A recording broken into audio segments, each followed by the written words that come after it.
Sanbonani, we're in part 3 and I'm hot, but it's okay.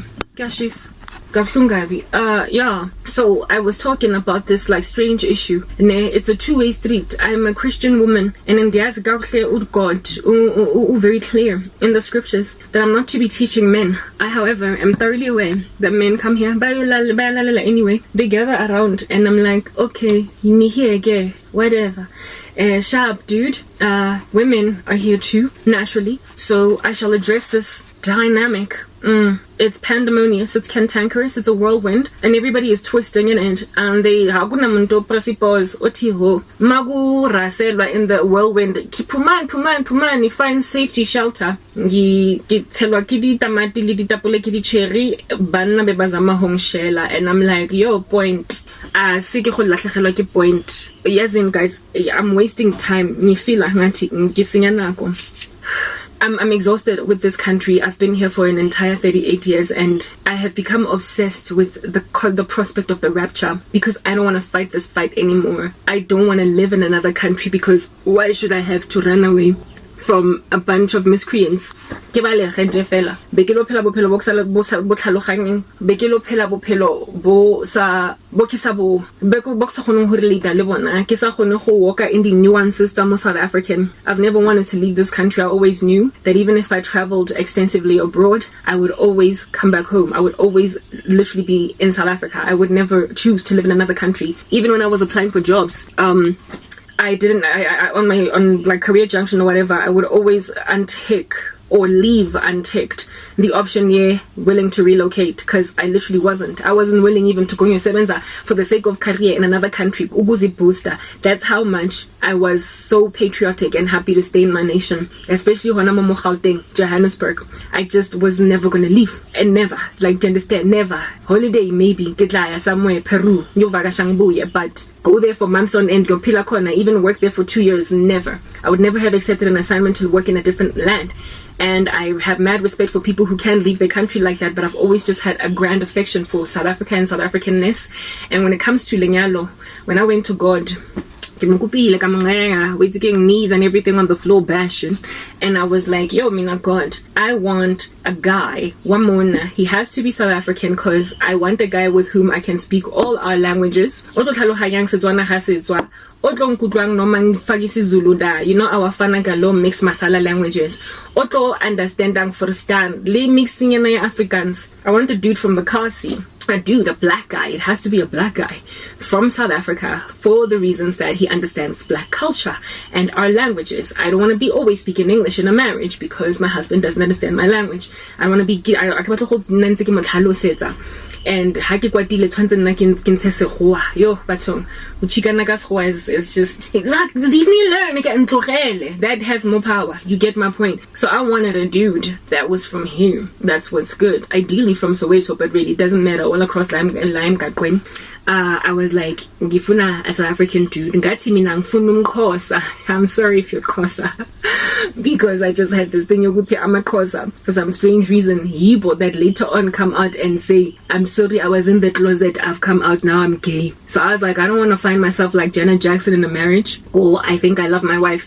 No, not I think I love my life, why'd I get married? And then you find out that you're HIV positive. Oh no, not only was he cheating, but he was cheating with a man. I just always had this fear that Xhosa men are the ones that are most likely to do stuff like that. Yibo abagcina phuma out of the closet. Of course, I know that was like me very generalistically applying these things. I was a new Christian, so I'm just confessing. I didn't want to cross a guy because I didn't want the risk of a dude coming out of the closet 10 years into the marriage. Also, I imagine that baba ne arrogance Xhosa guys, you know, they think they are too legit to quit. So I said I don't want a Xhosa guy for these reasons, and I said I don't want umzulu cause mpama ke tla kopana le yona le khabote ngoyaka etla kopana le khabote every second day just cause I disagreed. O tlo mpatla hore ha ke mmone ntse ke re baba ke dula ke le mo mangweleng, o tlo foster ang thotse ke apere weave hore ke apole ke tlose weave ke apare tuku. O tlo foster hore ke tlose my septum piercing again.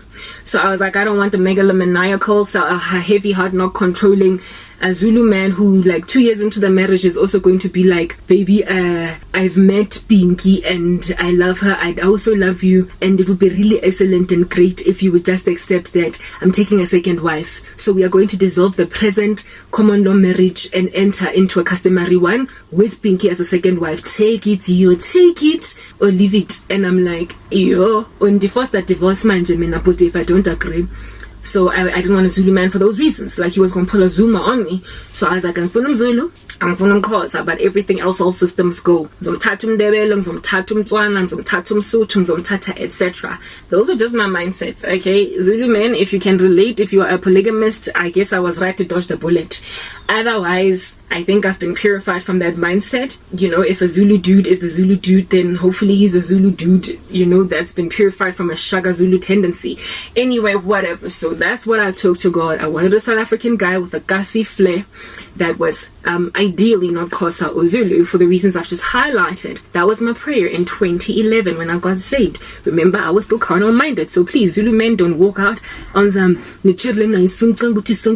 polygamy. It's just how I used to think. I'm giving you my story. Come on. Anyway, cool beans and bananas. So me wanting a South African Okie with whom I'll get along with, can you imagine my frustration then when I had to accept that maybe just maybe America or sa tlhaloganyeng anything but English, or maybe was Spanish because otswa go Cuba, half Cuban, half American. So re bua Spanish, re bua Sekgowa, re bua Sezulu, le ho hectic mona bana. They are going to be very beautifully multilingual, but I'm just not going to be able to have that edge South African. I wanted that. I wanted it high and low. They get jokes, certain nuances dwell within us only. Certain jokes we drop, we get them. Anyway, mingfuna that relatability for the rest of my life. And then Karabo, well, ravazwa ngamadoda wasemzansi. Yo, ngenzeni mina manje. Abojabu bethu. Nojabu wakhona grandship was written off because ngumzulu. Bo tshwanelo le bo kabelo nna ke bathong. Setse motho jwanong go kabelo ile na o tsayang Karabo ka wifi a mo tumpa ka tlhogo mo hotobong sandile mantswe ke mo nja ke setswa ke motswana gore Sesotho mantswe ke se kae ntutuko shoba yena he was it Xhosa or Zulu, so I guess maybe nje my tribalistic mindset very it's very biased against Zulu men and Xhosa men. Ntutuko was totally all about that business mingfanela kodwa umantswe yena ke phuma ho ngale nonsense. Anyway, cool beans and bananas. So gender-based violence became like a whole thing, and I was like, yo, nazi lezinja busy hopping about like kangaroos. Zitumpa abo taken of which come around on the other side. Bese baya tumpa na ngoba la madoda abe na love. I was like, I'm leaving. You know that Trevor Noah joke? My little duffel bag that doesn't have a dead body in it, the way that black men in this country be doing, okay?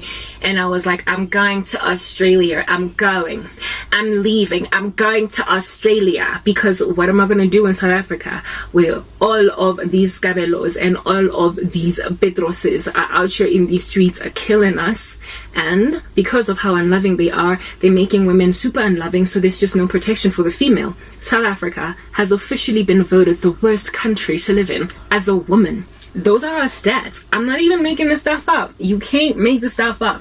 And I'm like, was I supposed to be born in the worst country in the world to be a woman? As a black woman, no how, because it's especially poignant for us, because historically we've got this issue with baby daddy drama, baby mama drama, men don't marry us, and everybody in the black community just mixed masala and cheating and proliferation of all different kinds of STDs that are loftier, unfortunately, than all other demographics in the country. And I was like, I just had to be born a black woman in the country that has got the worst stats for being a woman. Who'd have thunk it? I must be cursed. Next part.